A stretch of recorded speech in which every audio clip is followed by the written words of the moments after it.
سیلابی پانی سے ملتان کو خطرہ برقرار، 5 مقامات پر سیلابی پانی ملتان شہر کو ٹچ کر رہا۔ شیرشاہ بند پر ایک بار پھر اونچا سیلابی ریلا آئے گا۔ دریائے چناب میں تریمو کے مقام پر اونچے درجے کا سیلاب، پانی کا بہاؤ 5,51,000 کیوسک ریکارڈ۔ ایٹ پنجنت پر پانی کی سطح میں مسلسل اضافہ، پانی کی آمد و اخراج 3,84,000 کیوسک ریکارڈ۔ پانی کا نیا ریلا 2 روز میں ملتان کے بندوں سے ٹکرائے گا۔ ڈپٹی کمشنر ملتان کہتے ہیں کہ نئے ریلے کی شدت میں زیادہ اضافہ ہوا تو بریچنگ پر غور کریں گے۔ دریا علاقوں کے مکین دوبارہ گھروں کو جانے سے گریز کریں۔ ملتان شہر و گردنواہ میں مزید بارش، سیلاب متاثرین کی مشکلات میں مزید اضافہ ہو گیا۔ ملتان کے قریب جلال پور پیروالا میں دریائے چناب میں ریسکیو کے دوران کشتی ڈوب گئی، 5 افراد جاں بحق، مرنے والوں میں 4 بچے اور ایک خاتون شامل۔ کشتی میں 20 سے زائد افراد سوار تھے، متعدد افراد کو نکال لیا گیا۔ ڈوبنے والے باقی افراد کی تلاش کے لیے ریسکیو آپریشن جاری ہے۔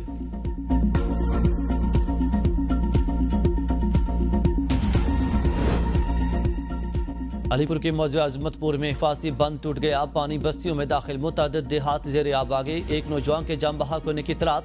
ڈمروالا جنوبی کے فلڈ بند کے نزدیک واقع بستی لاشاری میں 25 سالہ شعیب لاشاری کے ڈوبنے کی اطلاع پر ریسکیو 1122 کی ٹیم میں فوری طور پر موقع پر پہنچی اور نوجوان کی تلاش کے لیے سرچ آپریشن شروع کیا گیا، تاہم نوجوان کی تلاش میں کامیابی نہ مل سکی۔ دریائے چناب ستلج راوی میں طغیانی سے کئی بند ٹوٹ گئے، مزید درجنوں دیہات زیر آب۔ درخانہ کے قریب شورکوٹ سیکشن کی ریلوے لائن پر 50 فیٹ سے زائد چوڑا شگاف پڑ گیا۔ شورکوٹ سیکشن پر چلنے والی 6 ٹرینیں متاثر۔ دریائے ستلج میں طغیانی سے پاک پتن اور عارف والا کے دریائی بیلٹ میں سینکڑوں بستیاں سیلابی پانی کی لپیٹ میں آ گئیں۔ ہزاروں ایکڑ زرعی اراضی شدید متاثر، سیلاب متاثرین ضلع انتظامیہ کے خیمہ بستیوں میں پناہ لینے پر مجبور۔ بھاول نگر میں بھی دریائے ستلج کے سیلابی پانی نے تباہی مچا دی، ہزاروں گھر اور مویشی پانی میں ڈوب گئے، فصلیں بھی زیر آب آ گئیں۔ جلال پور بھٹیا میں کھیت کھلیان بہہ گئے، گھر زمین بوس، درجنوں خاندان کھلے آسمان تلے امداد کے منتظر۔ ساہیوال میں کتب شاہانہ کے مقام پر دریائے راوی کے بہاؤ میں اضافہ، پہلے سے مشکلات میں گھرے سیلاب متاثرین کی مشکلات بڑھنے کا خدشہ ہے۔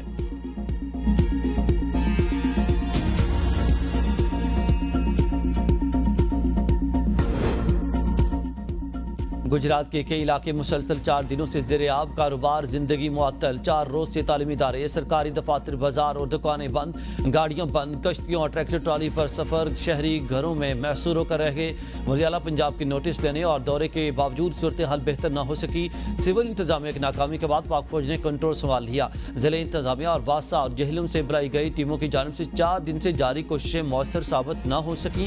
پاک فوج نے کنٹرول سنبھالنے کے بعد لورائے چوک پر عارضی فاصلی بند قائم کر دیا۔ صوبائی وزیر بلدیات ذیشان رفیق کا سیلابی پانی کے باعث ٹرک پر گجرات کا دورہ، کہتے ہیں کہ گجرات میں پانی کی نکاسی کے لیے اقدامات جاری ہیں، دوسرے شہروں سے بھی مشینری منگوائی گئی ہے، آئندہ 24 گھنٹے کے دوران پانی کی مکمل نکاسی ہو جائے گی۔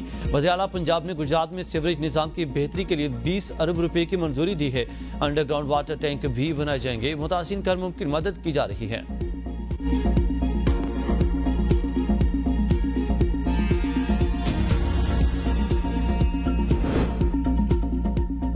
پنجاب کے تینوں دریاؤں میں اونچے درجے کا سیلاب، دریائے ستلج میں گنڈا سنگھ والا کے مقام پر انتہائی اونچے درجے سے بھی زیادہ کا سیلاب، پانی کا بہاؤ 3,86,000 کیوسک ریکارڈ۔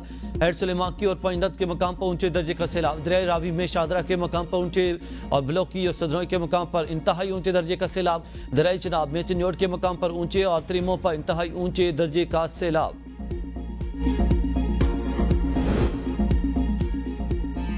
دریائے سندھ پر گڈو، سکھر اور کوٹری بیراج پر نچلی سطح کا سیلاب، سیلابی پانی آج رات دریائے سندھ میں داخل ہونا شروع ہوگا۔ 8 ستمبر کی دوپہر 7 سے 8 لاکھ کیوسک کا بڑا ریلا دریائے سندھ میں داخل ہوگا۔ دریائے سندھ میں گڈو کے مقام پر 7 ستمبر کو انتہائی بلند سطح کے سیلاب کا امکان ہے۔